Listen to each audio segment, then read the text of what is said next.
সত্ত্বেও ভিডিও কলে কথা বলা, আজ কিন্তু সেটা সম্ভব হয়েছে। জীবন যতটাই প্রগতির দিকে এগোবে ততই কিন্তু নতুন নতুন জিনিস আবিষ্কার হবে এবং এটাই স্বাভাবিক, এবং সেই জিনিসগুলোকে আমরা কিভাবে ব্যবহার করব সেটা কিন্তু পুরোপুরি নির্ভর করছে আমাদের হাতে।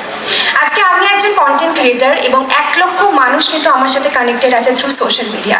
আমি নাচ শেখাচ্ছি বিদেশে থাকা স্টুডেন্টদেরকে থ্রু সোশ্যাল মিডিয়া। এই অদ্বিতীয়ার ব্যাপারেও কিন্তু আমি জানতে পেরেছি সোশ্যাল মিডিয়ার থ্রু দিয়ে। এবং একজন তো আমার সামনে এক্সাম্পল দাঁড়িয়ে রয়েছে, প্রচুর মহিলা রয়েছে যারা কিনা মানে অর্থের জন্য দোকান নিয়ে ব্যবসা করতে পারছে না, তারা কিন্তু আজকে পারছে রোজগার করতে ফেসবুকের থ্রু দিয়ে। একদমই ঠিক, কিন্তু মুশকিলটা কি জানো, তোমার যেন সময় শেষ। না, সময় তো শেষ। তোমার যেমন বন্ধুরা বিদেশে আছে, এবার আমাদের মতো লোকের বন্ধুরা তো টালিগঞ্জের পরে মানে ফলতাই দেখেনি, তাদের আর কিসের ফেসবুক, এমনি